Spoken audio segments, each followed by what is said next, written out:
আজকে রবিবার, জন্মাষ্টমী হচ্ছে সোমবার। তো আমি আজকে এই তালটাকে ঘষে রেখে দেবো। আর এই তালটা আমার এক কাস্টমার দোকানে, ওই কাস্টমারটাই তালটা দিয়েছিল। তালটা কিন্তু অনেকটাই বড় ছিল আর আঁটি ছিল দুটো। তো এই তালটা আগের দিন ছাড়িয়ে যদি ঘষে রাখা হয়, তারপরের দিন করলে অনেকটা সুবিধা হয়। আর তাল ঘষে তারপরে তাল লুচি, তাল বড়া রান্না করা অনেকটা দেরি হয়ে যাবে। সেই জন্য আগের দিন আমি চান টান করে, ওই রবিবার দিন ছিল, সে চান টান করে এসে তারপরে ওই তালটাকে ছাড়িয়ে নিলাম। তালটা কিন্তু বেশ বড় ছিল আর আঁটি ছিল দুটো। আর তারপরে এই একটুখানি জল দিয়ে যদি তালটা ভালো করে একটু হাত দিয়ে চিটকে নাও, তাহলে কী হবে, তাল ঘষতে কিন্তু অনেকটাই তাড়াতাড়ি হয়ে যাবে। আর এইটা দিয়ে কিন্তু খুব সুন্দর ঘষা হয়। তালটা ঘষা হয়ে গেলে তালের আর ছাঁকতে হয় না, কারণ তালের ওই খোসাগুলো এর মধ্যে পড়ে না। আর তালমারিটা কিন্তু অনেকটাই হয়েছিল। তো আগের দিন আমি ওই তালমারিটাকে একটুখানি চিনি দিয়ে ফুটিয়ে তারপর ঠান্ডা করে ওটাকে ফ্রিজে রেখে দিয়েছিলাম। তো আজকে সোমবার, তো সোমবার দিন সকালবেলায় আমি ওই তালমারিটা ফ্রিজ থেকে বার করে রেখে দিয়েছিলাম সকালবেলাতে।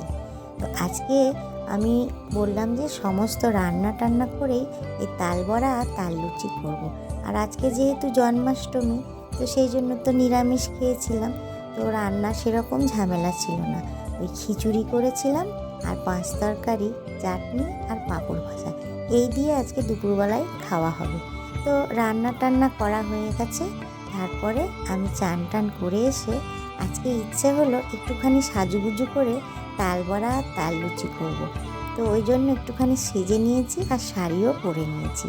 তো তারপরে ওই তালটাতে একটুখানি আটা আর একটুখানি চালের গুঁড়ো আর একটুখানি নারকেল কোড়া আর অল্প একটু চিনি দিয়েছিলাম। কারণ যেহেতু ওই তালমারিটা চিনি দিয়ে ফুটিয়েছিলাম, তাই অল্প সামান্য চিনি দিয়ে ভালো করে মেখে নিলাম। তারপরে কড়াইয়ের মধ্যে তেল দিয়ে ভালো করে তেলটা কিন্তু গরম করতে হবে। তারপরে গরম হয়ে গেলে আঁচটা একটু কমিয়ে দেবো। তারপরে এই বড়াগুলো একটা একটা করে দিয়ে দেবো।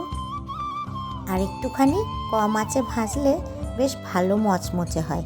তো দেখো, তাল বড়াগুলো কিন্তু দেখতে কি সুন্দর হয়েছে, একদম লাল লাল আর ফুলকো ফুলকো হয়েছে। তো ওইদিকে আমার তাল বড়াগুলো ভাজা হয়ে গেছে। আর খানিকটা ওই মাড়ি রেখে দিয়েছিলাম লুচি খাবো বলে। তো লুচির ময়দাটা একটু টান করে মাখতে হবে, তাহলে লুচিগুলো বেশ ভালো ফুলবে। তো ওই জন্য আমি একটুখানি টান করে ময়দাটা ভালো করে মেখে নিলাম। তারপরে ওই লুচির মতনই আকার দেবো, একটা একটা করে লেচি কেটে নেবো। তারপরে লেচি কাটা হয়ে গেলে বেলে নেবো। একবারে বেলে নিয়ে তাড়াতাড়ি হয়ে যাবে ভাজা। তো দেখো, একটা একটা করে বেলে নিয়েছি। তো বেলা আমার হয়ে গেছে। আর আজকের এই তোমাদের ছোট্ট মিনি ব্লগটা যদি ভালো লাগে, তাহলে কিন্তু তোমরা অবশ্যই লাইক কমেন্ট করো আর আমার চ্যানেলটাকে ফলো করো, ঠিক আছে? তো চলো, আজকে তো সবার ঘরেই জন্মাষ্টমী, জন্মাষ্টমী মানেই হচ্ছে লুচি আর তাল বড়া। যাদের ঘরে গোপাল আছে তাদের তো হবেই এই লুচি আর তাল বড়া, কারণ গোপাল লুচি তাল বড়া খেতে খুব ভালোবাসে। আর যাদের ঘরে গোপাল নেই, তারাও কিন্তু এই লুচি তাল বড়া খেতে ভালোবাসে। তো ওই জন্য আমার ঘরে গোপাল নেই, কিন্তু আমাদের বাড়ির সবাই লুচি তাল বড়া খেতে ভালোবাসে। তো আমি সেই জন্যই করেছি। আর আমারও ভীষণ ভালো লাগে এই তাল বড়া আর তালের লুচি খেতে। তালের পিঠেও হয়, কিন্তু আমি তাল পিঠেটা করতে পারি না। তো ঠিক আছে, চলো, আজকের এই দিনে সবাই তোমরা ভালো থেকো, সুস্থ থেকো, এই কামনা করি। আর সবাই খুব আনন্দে জন্মাষ্টমী উৎসব পালন করো। তো টাটা।